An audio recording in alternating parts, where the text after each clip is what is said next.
Latif SSEBAGGALA, the former KMP mayor aspirant, came out to say the reason as to why he went to General Kaguta Museveni. You all remember the picture which had Latif SSEBAGGALA behind Museveni. Those opposition members of parliament went out to General Kaguta Museveni to ask him that he should release political prisoners and also create harmony in their political space, which is laughable.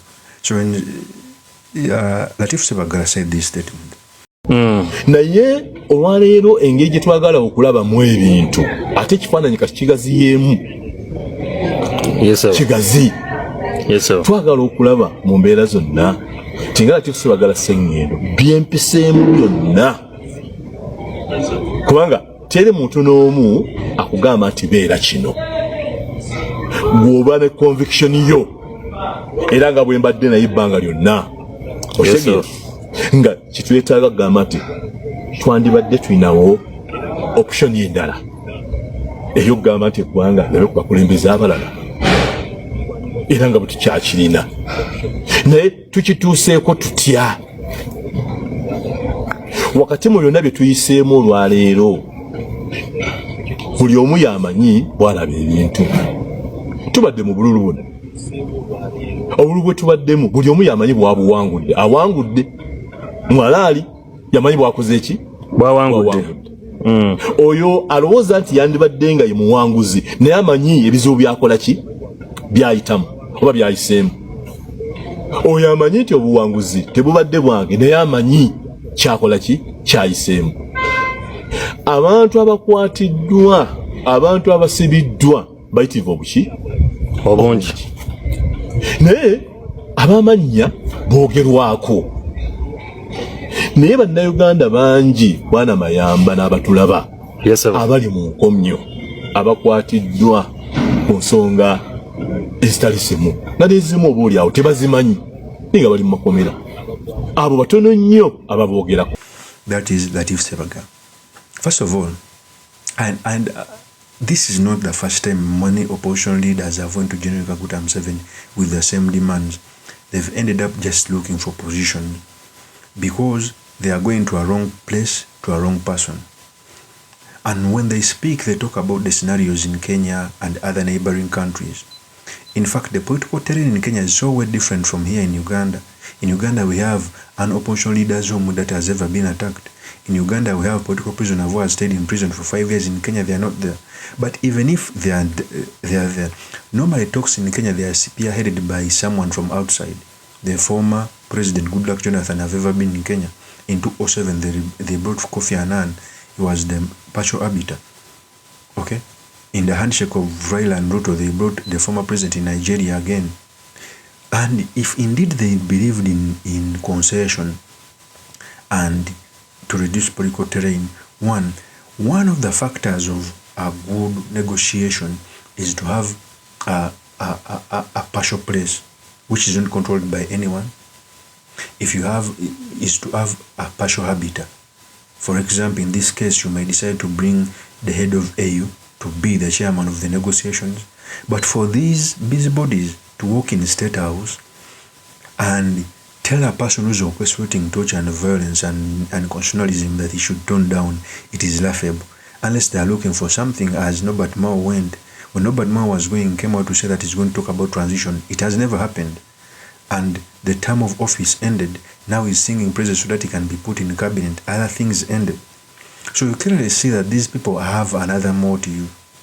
And they think Ugandans are stupid. Engagements, you don't do an engagement with a person who's orchestrating violence and torture without a partial arbiter. So the purpose of this video, I've come to talk about the statements which were said by Latif SSEBAGGALA, what it means for our politics, and most importantly, the study materials you can learn from the politics of our nation.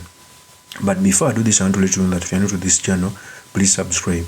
And if you're watching this video from a different platform, please head on to YouTube, type in Sula Mawagali. There's a lot of content of this nature. If geopolitics and economics is what you want, this will be definitely the right channel for you to subscribe to.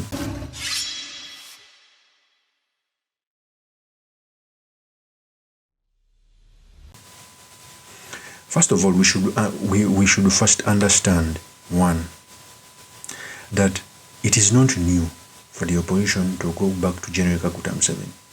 Remember, even when they talked about the dirty money, many of the people, the national chairman of the FDC now, I've forgotten his name, he comes from the Western, has ever met General Museveni without messages knowledge. It is the truth. Very many opposition leaders meet General Museveni, and if they find out that they have met, they come out to say that we are going to negotiate for peace, freedom, and tranquility. I also believe in talks where we must transit from this bad politics. But I cannot come in talks with you when you are having your leg on my neck and you are telling me that I should negotiate. That's not works. In fact, very many NRM propagandists, when they come on radio and TV, they say that the opposition is so radical, it must tone it down. Let's say to General Kaguta Museveni, they don't condone a person who has done army, who has a CDF, who has ever come out to say that he has someone in the basement and he comes out, who attacked our own opposition politician's home and humiliated the wife. They don't tell him to tone down, yet they make you feel that you are not doing something right. You are the victim and they tell you how bad you are. For example, I come and I slap you and I tell you that don't fight back, it is bad manners. In fact, let me add you another tape of LATIF SSEBAGGALA. Here's a tape. Niyenga njagala kukakasa bannayuganda bangi abali mu makomera ag'enjawulo n'abaluli nga balese owekitiibwa Bwanga Kivumbi mu kkooti e Butambala. Nyawulira ng'omuzadde nga nnyunguka ezziga munda ng'abaana bagamba omulamuzi tuddayo ku ssomero, baana bato tuddayo ku ssomero, twagala tuteebwe tugende mu ki tuddayo ku ssomero. Naye ati tebaabawuliza, baabazzaayo. Abo nno baaleetebwako mu kkooti n'ab'enganda zaabwe ne bakola ki? Ne babalabako. Ne tulina bangi abatwogerwako naye nga bali mu makomera ag'enjawulo. Abamu balina mpozi faamu ez'enjawulo balima, tebamanyi bazadde baabwe gye bali. Akati bwe tutunuulira ebintu ebyo nabina ebigenda, kuba kati LATIF SSEBAGGALA ndi musajja mukulu kati. Ne ngamba kiki kye tuyinza okukola mu national dialogue okulaba nga wabeera, kubanga byonna nga weekuvidde emabega byonna tubikoze. Yes sir. Tebinnaba kuvaamu kikola ki kibala. Yes sir. Byonna bikoleddwa. Ate ffe nze LATIF SSEBAGGALA buli omu waddembe okukola kyalaba nti kyekyo kyalowooza ekinaayongera okugatta eggwanga lyaffe Uganda, ekinaayongera okubanga waliwo kyetugamba dialogue. Kubanga olwaleero njagala okukakasa abatulaba, Abaisirairi Abapalestine battinganye emirambo n'emirambo emyaka n'emyaka naye ogenda okulaba nga bali mu nteeseganya abattinganye. Ukraine ne Russia olutalo olugenda myaka 5 naye enteeseganya zikola ki? Tezivaawo. Era kino kyenjagala ffenna tutegeere nti bw'ogamba nti oyagala kubaako ebintu ebyenjawulo bimwagala okuggusa, wabaawo okwerekereza n'okwefiiriza. Ate wabeerawo bw'ogamba nti bino tubigezezzaako katugeze ku bino. Naye olw'okubeera nti wano mu Afrika naddala Uganda wetusanga embeera ng'oli bw'abeerako n'omukulembeze w'eggwanga ku nsonga ez'enjawulo ate nga kyalwatu. Ate ffe yabadde ne President Museveni otegere kubanga ffe twakoze ekintu kino nga kyalwatu misanattuku otegere nga temwekwekeredde misanattuku kyoba tugende kiro nala nkutegeeze. Yes sir. Era waliwo abantu bendaba n'enseka. Yes sir. Nga bo mu mbeera zonna mu kifo ky'okugamba nti abo kale kabagende mu lwatu ate bagenda beekwese, bagenda kiro, bagenda beebiseeko.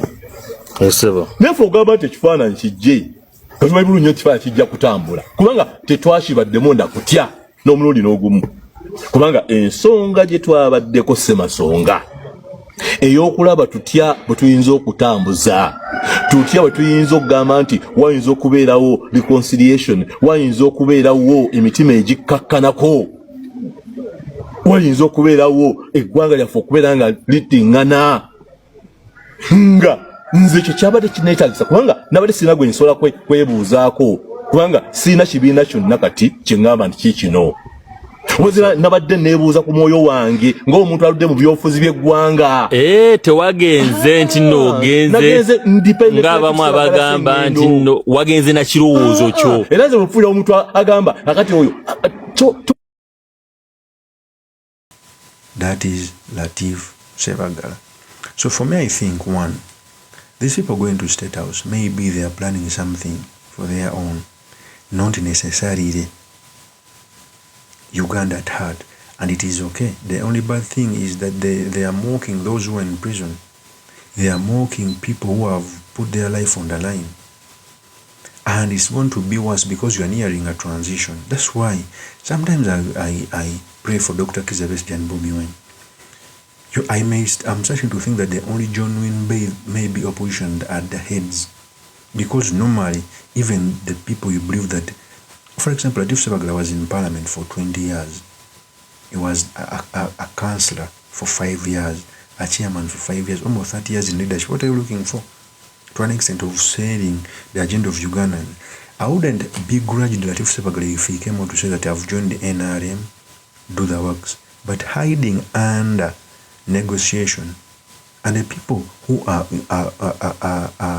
heading these negotiations, even politics has never affected them. They have no relative in prison. Their houses have never been attacked, yet they're on the forefront. Trying to diss people who are still jostling for human rights. It is so bad. Of course, that's my opinion. My name is truly Mr. Makinde Kabe Suleiman Margaret. If you're into this channel, please subscribe, like, and comment so that I can be motivated to do more of such videos. I'll see you on another one. Peace.